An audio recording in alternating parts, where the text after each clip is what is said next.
Wired my family $72,000 over 5 years, but they smirked and mocked me. I stayed silent and began planning their financial funeral. They handed me a mug that said, "Stop asking why. Just pay and smile." I smiled, and 24 hours later, their phones were blowing up. Not with money, but consequences. They were phoning in a panic the following morning.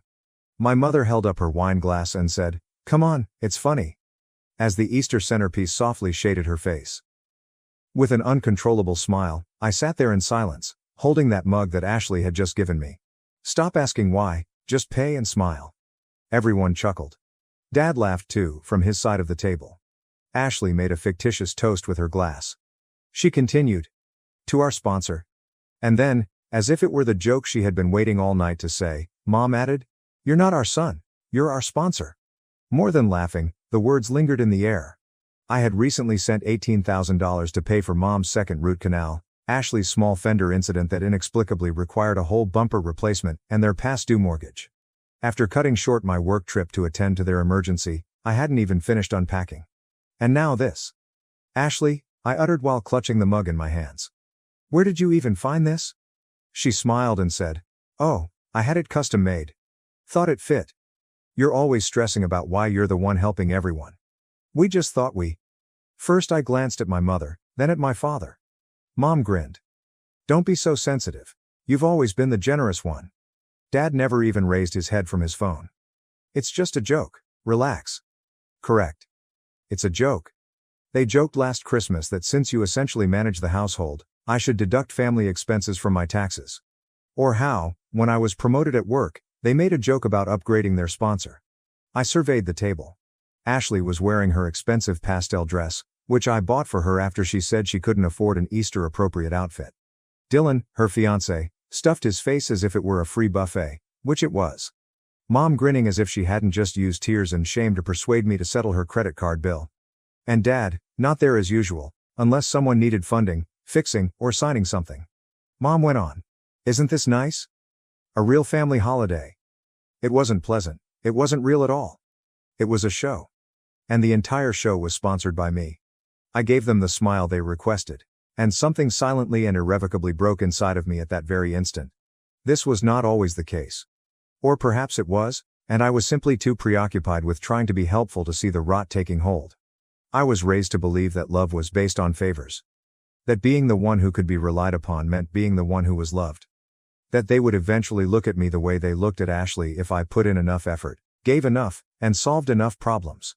However, I was mistaken. In actuality, they had owned Ashley from the beginning. Their miracle. Their pride. Their evidence that they were correct. I was also a resource. A backup plan. A moving safety net. An instrument that beats. It began slowly. It always does. I covered Ashley's rent for 3 months after her first venture failed. I paid for Mom's dental work twice when it became critical. Guess who kept the lights on at home when Dad's old friend was unable to repay a loan? Me. Always me. They also gave me the impression that I was making up for something each time I took the initiative. As if I owed them. Mom would add, "You know we gave up a lot to raise you," if I was hesitant to send money. Dad once said, "We didn't ask you to be successful so you could hoard it all," in response to my inquiry about reimbursing Ashley for her auto insurance. Ashley had her own version too. "It's not like we're strangers, we're family. You know I'd help you if things were reversed." However, they were never. Since I ensured they weren't, because I sacrificed my life to be the one who was never in debt, problems, or need. 6 months ago, the first real crack appeared. Ashley sobbed when she called me regarding Dylan's business.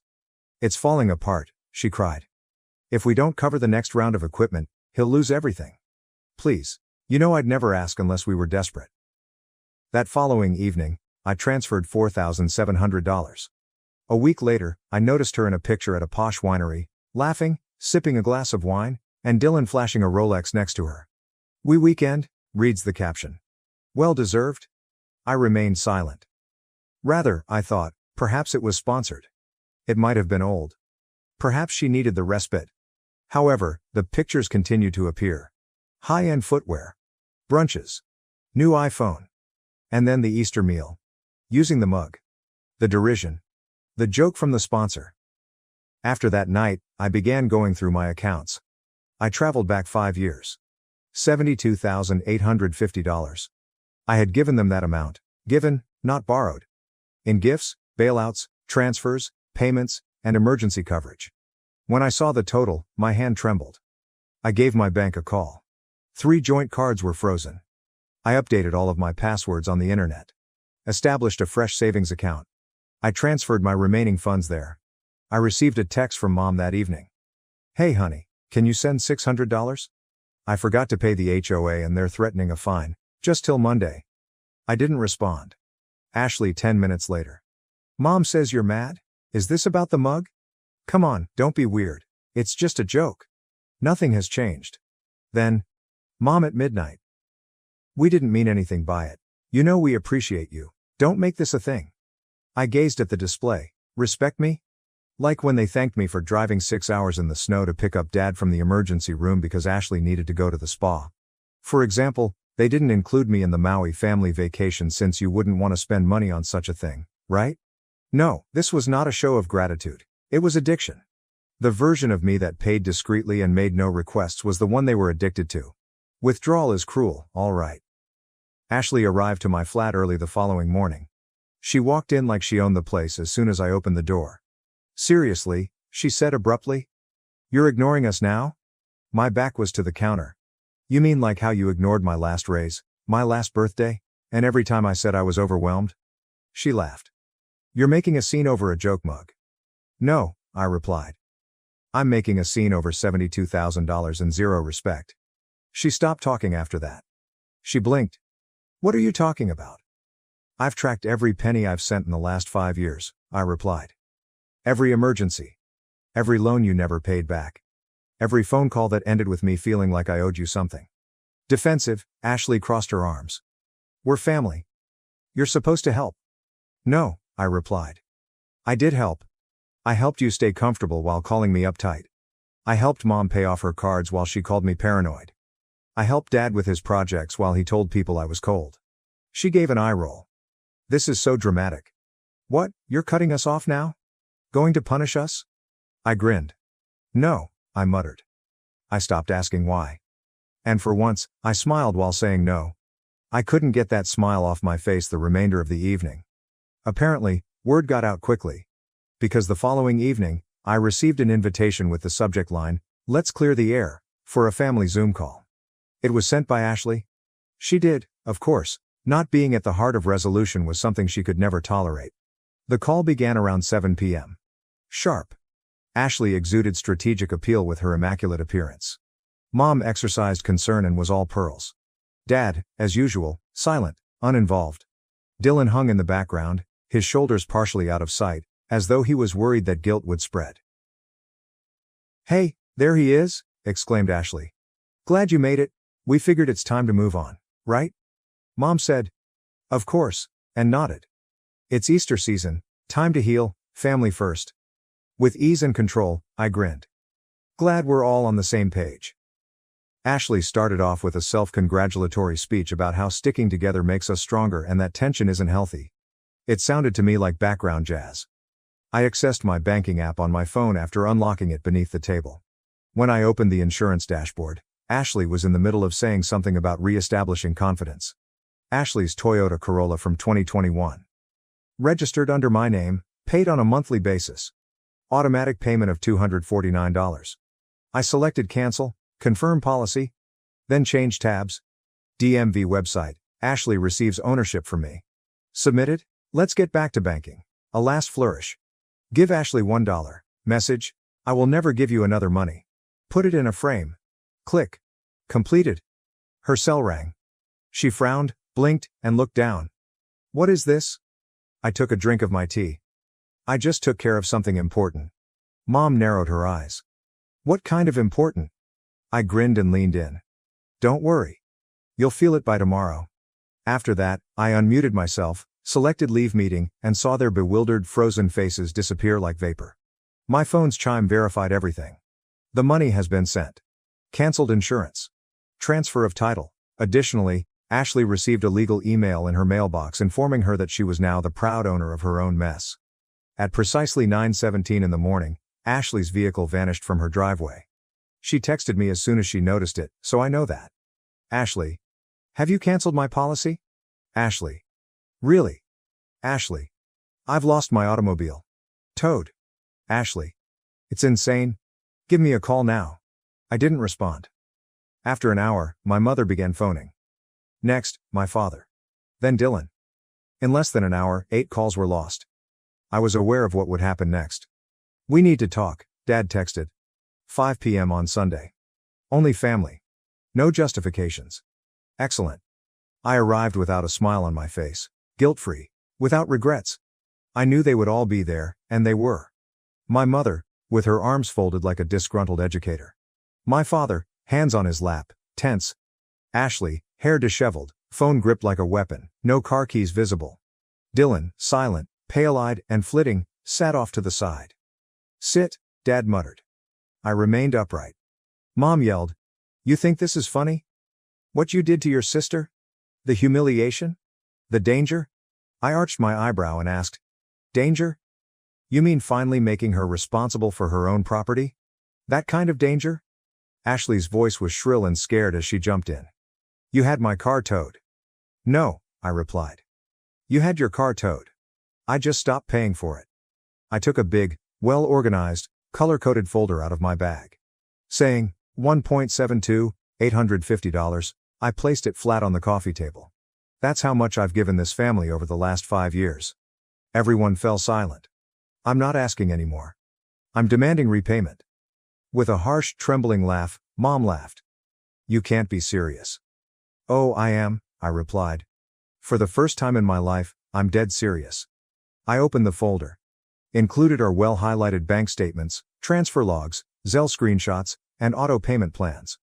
I've split the amount between the 3 of you, I said. Mom. $23,700. Ashley. $38,600. Dad. $10,550. I expect a payment schedule. I'll give you 90 days. Dad got to his feet, his voice low and irate. You think you can treat your family like debtors? No, I replied. I think you've been treating me like an ATM with a guilt complex. I'm just doing the math. Ashley gave an eye roll. So what? You're keeping score now? You said you were doing all this out of love. And you said you respected me. Then you gave me a mug that said stop asking why, just pay and smile. I grabbed another document and slid it in their direction. Remember that emergency line of credit I opened for the family 3 years ago? The one Mom called just a formality? I looked at the signature. It's binding, legally. So yes, I can sue. The space was still. Dylan said something to himself. What? Yelled Ashley. He glanced back at her after glancing at me. His voice wavered. I told you this would happen. I told you he'd fight back. You told him? She yelled out. Are you kidding me? I trusted you. He stated, you said he'd never push back. That he was too soft. Ashley's mouth quivered. Once more Mom jumped in. You're overreacting. You're going to destroy this family. No, I replied. I'm just closing my accounts. I then took out the $1 transfer printout. I let it fall to the table. Transaction note, I will never give you another money. Put it in a frame. I walked toward the door and added, and if you think this is betrayal, then you haven't even begun to understand what losing me actually means. As I walked away, nobody spoke. They were unable to do it for the first time. The quiet was deafening. No one reached out when I left that living room with my folder and their jaws on the floor.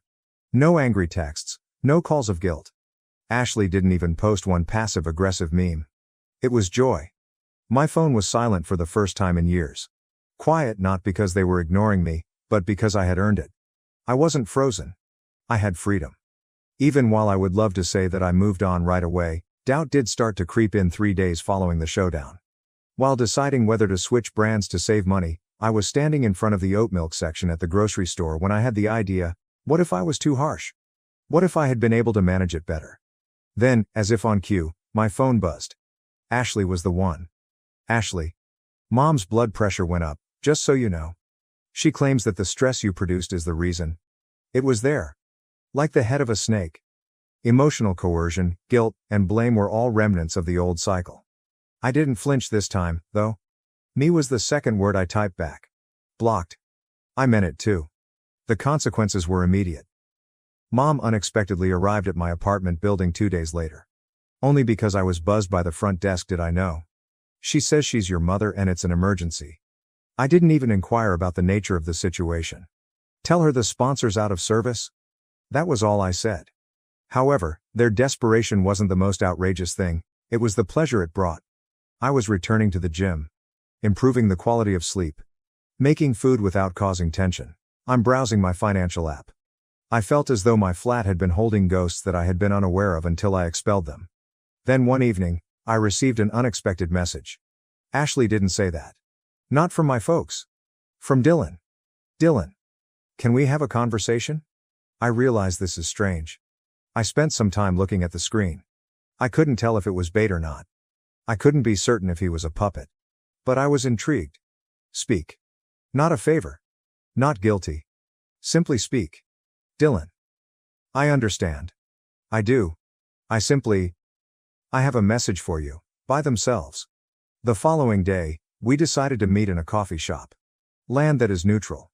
He appeared as though he hadn't had any sleep in a week. He sat down and began, I'm not here to defend Ashley. Good, I replied, because I'm not interested in hearing it. He gave a nod. I'm here because I think I'm done too. I took notice of that. I watched her lie to your face. I watched your parents let it happen. And I kept waiting for them to show some decency. But they didn't. Now she's talking about suing you for emotional distress, he said, running a hand through his hair. I blinked. Seriously? He gave a nod. She's spiraling. And honestly, I don't think she believes it'll work. She just wants to punish you. I reclined. And where do you stand? He gave me a direct glance. I'm out. I'm done financing delusion. I've already spoken to a lawyer. I'm filing for separation. That's done more for me than any punch she could have thrown. I apologize for not speaking up sooner, he continued. I should have. You were the only one holding everything together. I was just trying to stay afloat. For a while, we sat in silence. Then he gave me an envelope just before I left. There's a check within. $1,000. Memo. Toward what they owe you. I know it's not much, he stated. But it's from me, not them. I figured you deserve to know someone saw you. I felt the sting of genuine tears behind my eyes for the first time in years, not out of anguish, but out of approval. I accessed the family debt spreadsheet on my laptop that evening. I wrote, paid $1,000 with sincerity next to Dylan's name. I then changed the file's name to closure in progress. I poured a glass of nice wine for myself. The kind I saved for vacations that were invariably marred by forced smiles and more constrained spending plans. I drank to myself this time. To the tranquility. To the limits. To the liberty of having no sponsors. 3 months have gone by. It has been 90 days since I left that house, dropped the folder on their coffee table and broke my silence. Since then, I haven't seen them. After about the 4th week, the calls ceased. By week 6, the texts had decreased. Ashley has reportedly been taking time to heal, which I presume is code for finding a new idiot to support her lifestyle, according to mutual pals. I didn't give a damn. I had lost my anger. They have never been able to comprehend that. I'm done, I said, not in a furious manner. I intended to say finished, as if a chapter had been concluded, like an internal door bolted. I was no longer a sponsor, and I was now a man with a future free of shame, pleading, and emotionally ruined people bearing my last name. I moved out of state for a new job. Less chaos, better pay. The new flat was a place free of the echoes of past phone conversations and frantic pleas for money. I began attending a boxing gym. I was finally able to fight, not because I wanted to. Once more, I had my own schedule. It's my money. It's my energy. I became pals. Not the sort that remembered your birthday and didn't give you bills masquerading as emotional needs, or the kind that desired something. I even went back to dating. Someone who is tranquil. Someone nice. What do you need today? As opposed to can you help just this once? For the first time in 10 years, life wasn't simply better, it was real. Then, last Sunday, precisely 90 days after the altercation, an unforeseen event occurred. I received word of a deposit. Mom gave me $1. The memo, I assumed you would like the mug to be appropriately framed. For an entire minute, I gazed at it. I initially believed it to be bait, a joke. An attempt to entice me back in via passive-aggressive tactics. Then, though, there was another alert, an additional $1 from Dad. Interest. People say I owe you more. Then 30 minutes later, Ashley gave me $2.50. Not a message, nothing but quiet. It was unbelievable to me. It was absurd. Symbolic. Petty. Perhaps they were making fun of me. Nevertheless, for the first time in weeks, I burst out laughing. I almost spilled my coffee laughing so hard. Because all of a sudden, I understood that they were finally carrying out a request I had made for years. They were repaying me. In the tiniest, most reluctant manner imaginable. However, it had begun. Perhaps that is what frightened them the most. Not the cash. Not the quiet. However, I ultimately forced them to face the consequences. However, the twist wasn't that. Later that evening, the twist was revealed. My phone buzzed again when I was enjoying a beer and admiring the city lights from my balcony. It wasn't an SMS message. My bank sent me a notification. $3,000 had been paid. Ashley is the sender. Memo. Not at all. I blinked. Revitalized. Checked once more. It was authentic. $3,000. Not a message. No justification. However, I was aware. This was hardly a sacrifice for peace. It was terror. Fear that I might actually file a lawsuit. That I wasn't playing a bluff. That she had lost her power. She had misjudged me. They all had. And now, they were attempting to re-enter the version of me that paid the bill and remained silent. Too little, too late, only this time. I saved the screenshot I took in the same folder where I kept track of their debt. After that, I gave that folder a new name, Closure Confirmed. I gave $1,000 of that money to a nearby women's shelter the following morning. I transferred the remaining funds to a fresh savings account called Rebuilt from Ash. Because this narrative was just that. Not retaliation. Not discipline, recovery. I regained my time. My funds. My name, and above all, my tranquility.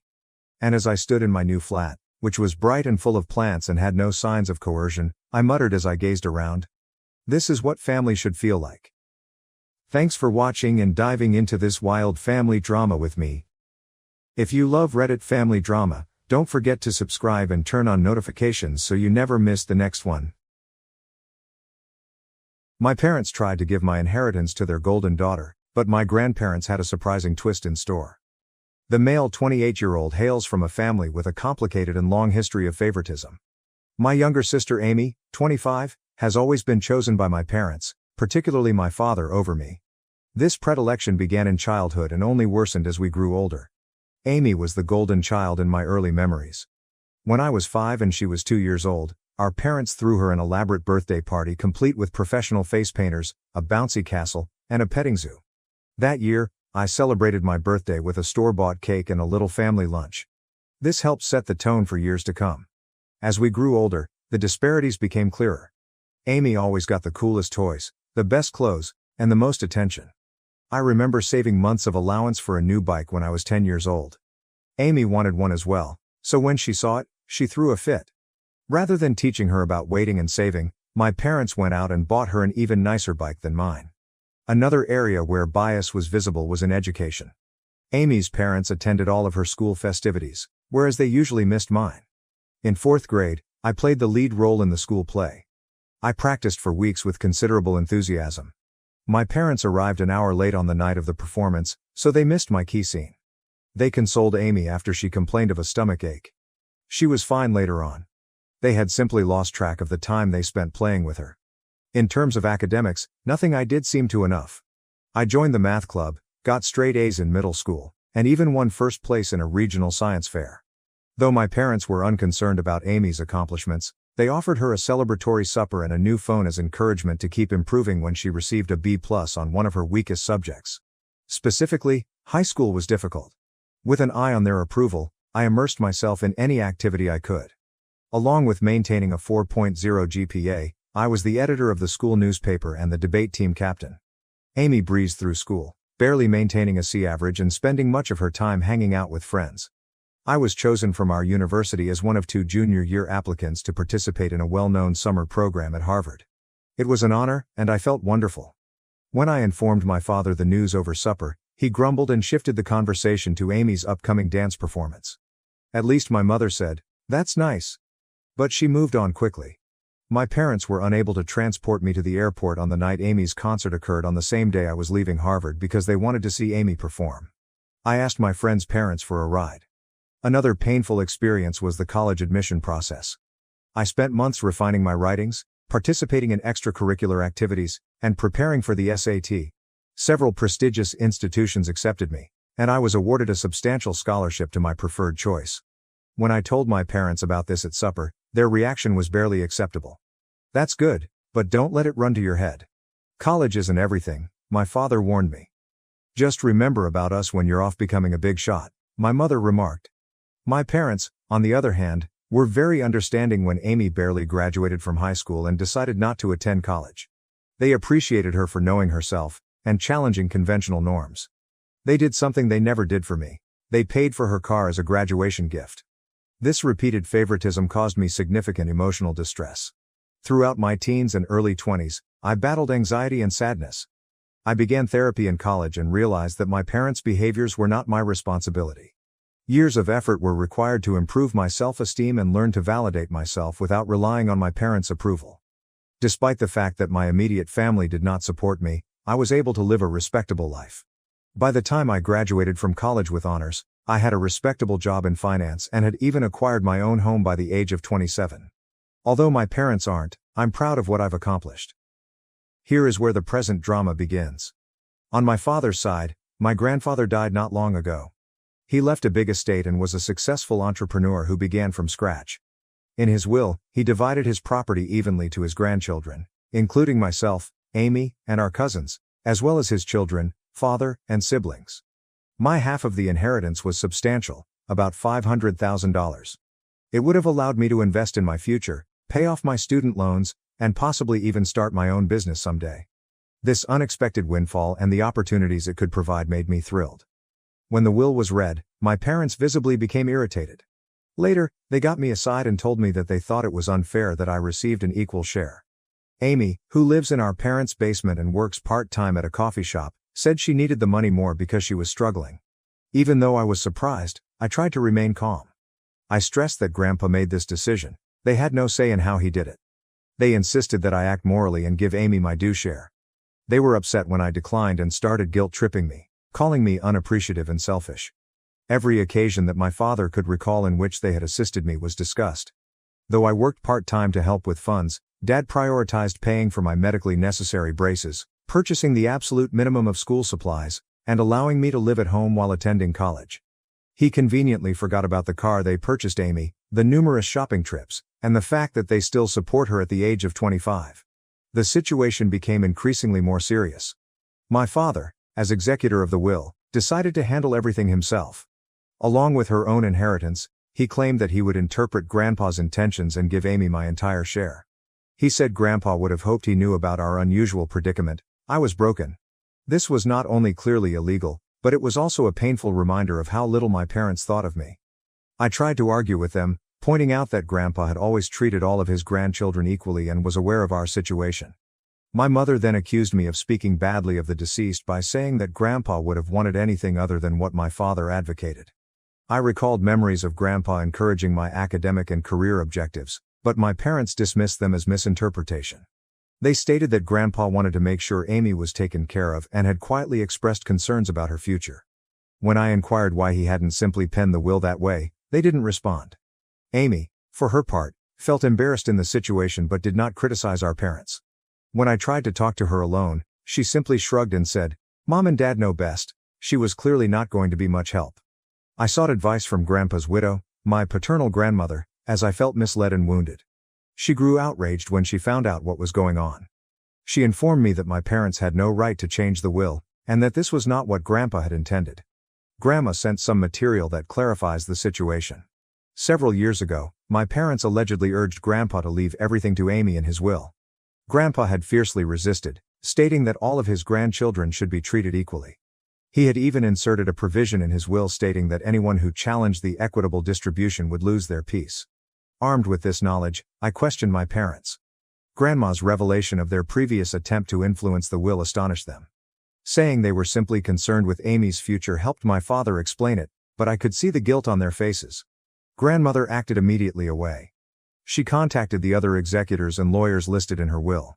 She also contacted my father's siblings, who were similarly outraged by what he was proposing. Together, They put an end to my father's scheme and ensured that the will was carried out as intended. Despite their displeasure with me, my parents had to back down. They stated that I should have addressed this internally rather than involving others and accused me of turning the family against me. My mother wailed over how I had divided the family and deceived them. When my father threatened to cut me completely out of their will, I told him I never expected anything from them. Now, if I accept the request, they threatened to cut off all communication. My father even suggested that if I inherited their house, I would not be welcome there. In a particularly low blow, my mother stated that my acceptance of the money shows that I never genuinely loved them and was only looking to profit from their death. The issue divides the extended family. A handful of my cousins are supportive since they are aware of the long-standing favoritism and appreciate my efforts to advocate for myself. Others feel I should have yielded in order to maintain peace, as family harmony takes precedence over financial concerns. Although my father's siblings are clearly on my side, this has affected their relationship as well as my parents. Amy is caught up in all of this. She revealed in me privately that, while she feels horrible and did not ask for it, she is not ready to confront our parents. She's been educated her entire life to rely on them and seek their approval, so I don't blame her completely. Still, a part of me wishes she could help me just once. This situation has brought back a lot of prior pain and hatred. I find myself recalling all the times I was passed over or disregarded in favor of Amy, the birthday parties I missed, the school functions my parents missed, the accomplishments that went unnoticed. This one incident seemed to be bringing to a close a lifetime of injustice. Despite the fact that the entire event has created a schism in the family, I am standing firm and want to claim my inheritance as Grandpa intended. My parents rarely talk to me, and family gatherings have become awkward. I missed our monthly family supper last week for the first time in as long as I could bear the icy shoulders and accusing glares. Despite the stress, a small part of me feels empowered. For the first time in my life, I am confronting my parents' harsh treatment. I'm declaring my worth and refusing to be written off. It's both dreadful and liberating at once. Though I believe I am in the right, the family turmoil is tiring me. I've been experiencing anxiety episodes again, which I hadn't had since college. To cope with all of this stress, I'm considering returning to therapy. Am I the one who should have refused to meet my parents' expectations and accepted my inheritance? Should I have simply given Amy the money to keep the peace? Although I am tired of being the family scapegoat, I am equally afraid of losing my family completely. Any advice or comment would be greatly appreciated. Update. A lot has transpired since my initial post, which was 6 months ago. I'd want to thank everyone for their encouragement and advice. It helped me stay strong throughout tough times. Let me start with the legal side of things. Many of you cautioned me, and I did consult my own attorney. He confirmed that I had every right to inherit, and that what my father attempted was illegal. He assisted me in recording everything and preparing to take legal action if necessary. Fortunately, things did not turn out as expected. My grandmother, together with my father's brothers, and her lawyers resolved issues outside of court. I received my entire money, and the will was carried out exactly as intended. My father was dismissed from his position as executor due to his attempts to manipulate the will. This was a pretty tough process that lasted several weeks. My parents threatened litigation, and there were stressful meetings and angry phone calls, but the law was clear, and they had to back down. The family rupture, which is still ongoing, is significant. My parents initially remained firm in their stance. They accused me of being avaricious and uncaring of my sister. They also attempted to rally other family members against me, spreading charges that I had pressured Grandpa into giving me money. Fortunately, most of the family saw through their deception. About a month after the will was accepted, there was one particularly terrible incident at a family gathering. My parents caused a disturbance when they arrived unannounced, despite the fact that my aunt was hosting and had not invited them. My father began to yell about how I had stolen from Amy and corrupted Grandma against her. My mother tossed an old photo album straight at my feet, claiming that I had wrecked all these great memories. It was unpleasant and terrible. It took several family members to calm things down and persuade my parents to go. My grandmother, bless her heart, proved to be my most significant supporter throughout this process. She told stories about how my grandfather had always been proud of my accomplishments and how he wanted to ensure that all of his grandchildren had equal opportunities. She even claimed Grandpa kept a scrapbook of my successes, including newspaper clippings of academic distinctions, copies of my college acceptance letters, and even the program from the university play that my parents had been late for. This understanding was both sad and amazing. Grandma also offered to help the rest of the family organize their records. She staged a family meeting that excluded my parents, recounting the full history of my parents' prejudice, Even episodes I had long forgotten or had never heard of. Having someone finally realize the injustice I had endured for years was gratifying, but it also revived old wounds. About my sister Amy, she finally found her voice throughout all this. She approached me personally and apologized for not standing up for me before after some soul-searching and several lengthy conversations with our grandmother. She claimed she thought our parents' preference was inappropriate, but she was too afraid to challenge it. We talked about our childhoods and how they inspired each of us in tremendous depth and emotional intensity. Amy stated that being the favorite child was not as enjoyable as it seems. She never learned to stand on her own 2 feet and felt a lot of pressure to meet our parents' expectations. She told us of times when she wanted to do things on her own, but our parents would step in and handle everything for her, depriving her of the opportunity to grow and learn from her mistakes. This conversation marked a significant turning point in our relationship. We began to rebuild the sibling bond that our parents' prejudice had severed. Just the two of us have been meeting for coffee on a regular basis to discuss and encourage each other during this family issue. Everyone was taken aback when she announced that she planned to use her inheritance to pay for education. She claimed that watching me stand up for myself inspired her to start directing her own life. Once she had selected what she wanted to study, she enrolled in a nearby community college with the intention of transferring to a 4-year university. Our parents put out a shocked gasp. I suppose they were aware that their babying had not benefited Amy. My parents' reactions to all of this have been diverse and changing. They initially assaulted both of us angrily. They tried to guilt Amy into dropping out of college to support the family because they said I turned her against them. When their previous plan proved unproductive, they altered it. After numerous lengthy conversations with my grandma and witnessing Amy's remarkable transformation, my mother realized how detrimental their actions had been. She has made some tentative steps toward reconciliation, including starting therapy to address her issues. She contacted us to apologize, admitting that she had been unfair and requested the opportunity to make things right. It's a gradual process, and while I'm cautiously optimistic, I'm also setting firm restrictions. Unfortunately, my father has been less willing to own his mistakes. He is still outraged and feels like the victim in all of this.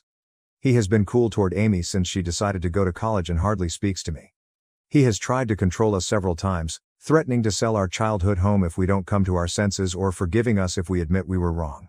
Although we are both standing firm, it hurts to see him alienate both of his children in this manner. The dynamics within the extended family have shifted considerably. I now reside closer to my father's siblings, who have been really helpful, and my grandma. Hearing from my aunts and uncles about how they dealt with my father's hard behavior throughout the years has helped to alleviate my loneliness in this fight. I've also formed stronger ties with several of my cousins who have supported me. Starting a monthly cousin meal helps us to catch up without the drama of the older generations. For myself, I have made good use of my fortune. After paying off my college loans, I now have a great sense of financial freedom. Working with a financial advisor, I developed a diverse investment portfolio. I've also saved some money in case I decide to start my own business in the future. I'm looking into opening a community center that offers competitively cost mental health treatments and financial literacy lectures. However, for me, purchasing therapy for myself and volunteering to do the same for Amy has been the most meaningful use of the funds. We're both learning to set fair boundaries with our parents and attempting to heal from our childhood experiences. Despite the long road ahead, I already feel like I'm growing in my understanding and ability to overcome emotional neglect and long-term prejudice. This entire procedure has brought some unexpected positive changes into my life. I now know a lot about setting boundaries and defending myself. Even though I know I did the right thing, it has not been easy, and there are still difficult days. I feel proud of myself for defying guilt and pressure. Among the more unexpected outcomes has been a shift in my career route. Dealing with all of this family discord and going through treatment has made me realize my own love for helping individuals who, dealing with all of this family turmoil and treatment has shown me how motivated I am to help others who have experienced similar family dynamics. I am currently considering returning to school to specialize in adult offspring of emotionally immature parents and working as a family therapist. I have also been assisting children from difficult family situations at a neighboring youth facility. It is extremely rewarding to be able to provide the encouragement and support that I wished I had received as a child. I'm even thinking of establishing a scholarship fund for youngsters in similar circumstances with some of my inheritance. My contact with Amy has gotten better. We celebrate Siblings Day once a month by doing something fun just the two of us. Our hiking and picnic last month were the most relaxed and connected we'd felt since we were kids. Without our parents' influence, we are gradually rebuilding our relationship on our own terms. Things with my parents continue to be hard. My mother has tried to rebuild our relationship. She has been attending therapy on a regular basis, and she has began to realize some of the consequences of her bias. We've had a couple one-on-one lunches when we've had some honest, albeit challenging discussions about our history and future plans. Though it is not perfect, there is clearly room for improvement. Nonetheless, my father continues to be resistant to change. He still claims he has done nothing illegal and that Amy and I should be grateful. He refused to be in the same room as me, so he skipped several family occasions. Though it hurts, I'm attempting to let go of my desire to force him to see things differently or control his reactions. Grandma has become a pillar of strength for Amy and me. She has been telling us more stories about our grandfather and how proud he was of us for standing up for ourselves. She has always advocated for justice and understanding, making her an excellent mediator in family disputes. The entire experience has taught me a lot about what it truly means to be family. I've come to realize that sometimes the family you choose is more encouraging than the one you were reared in. Along with forming a close circle of friends who have been extremely supportive throughout this road, I have gotten closer to my aunts, uncles, and cousins who have stood by me. Setting limits and exercising self-care have become increasingly important to me. I'm getting better at saying no to situations that jeopardize my mental health, and I no longer feel awful about putting my personal well-being first. I was so focused with gaining my parents' approval that I had always avoided exploring new interests and activities. To those in the same situation, I would advise you not to let anyone make you feel terrible about collecting what is rightfully yours. Even if it causes disagreement, it is reasonable to defend oneself. Though family dynamics may be complicated, you are entitled to fair treatment. Remember, it is never too late to begin living the life you deserve. Consult a therapist if required. Surround yourself with positive individuals. And don't be afraid to set boundaries. Your value is determined by who you are personally, not how your family treats you. I'd like to thank each of you again for your suggestions and encouragement. It meant more than you could have imagined during a particularly difficult time. Despite the difficulties, I am optimistic about the future and feel a sense of self-assurance that I have not felt in years. I am excited about where this new chapter of my life will take me, and I am determined to break the cycle of favoritism and develop stronger relationships with my own future family members.